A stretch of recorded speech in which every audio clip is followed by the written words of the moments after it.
हे बघा, प्रश्न तुम्ही वाचलाच असेल.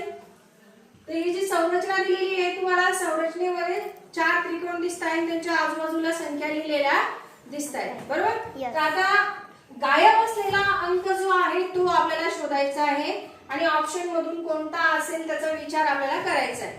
नेमकं काय करायचं बघा इकडे माझ्याकडे. आता ही जी पहिली आकृती आहे, या पहिल्या आकृतीमध्ये एखादा संबंध काय येतो या संख्यांचा तो शोधायचा, मग दुसरी मध्ये शोधायचा, तिसरी मध्ये शोधायचा. जर तो नियम तिन्ही आकृत्यांना लागू झाला तर तो नियम चौथ्या आकृतीला लागू करून आपलं उत्तर शोधायचं. सगळ्यांनी माझ्याकडे बघा, इकडे बघा.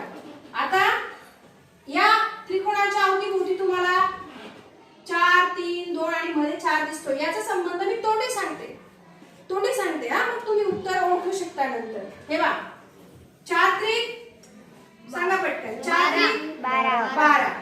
ओके, 4 गुणे 8, 12 तून 8 काढा. 4 उत्तर आलं की नाही हे मतलब? आलं. आता इथे तसंच करायचं. 15 त्रिक 45, बरोबर. 13 चा काढा 3 पर्यंत म्हणा पटकन. 13 ते 26 33 39. करा वजाबाकी करा लवकर. काय येते? 6 उत्तर. काय उत्तर? 6 उरतो. आला की नाही 6 मध्ये?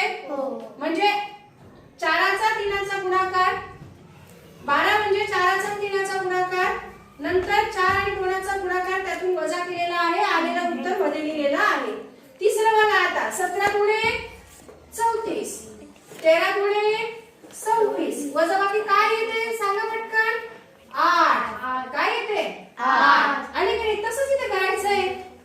काय करायचं बोला लवकर, तुम्ही बोला आता. 12 गुणे 24, 10 गुणे 20 आणि वजाबाकी करायची. काय उत्तर येतं? 4. ऑप्शन कुठे आहे? बी. समजलं सगळ्यांना? मग सोपं आहे का अवघड आहे? अतिशय सोपं. आता याच्या पुढची गणित करत जाणार ना? ओके.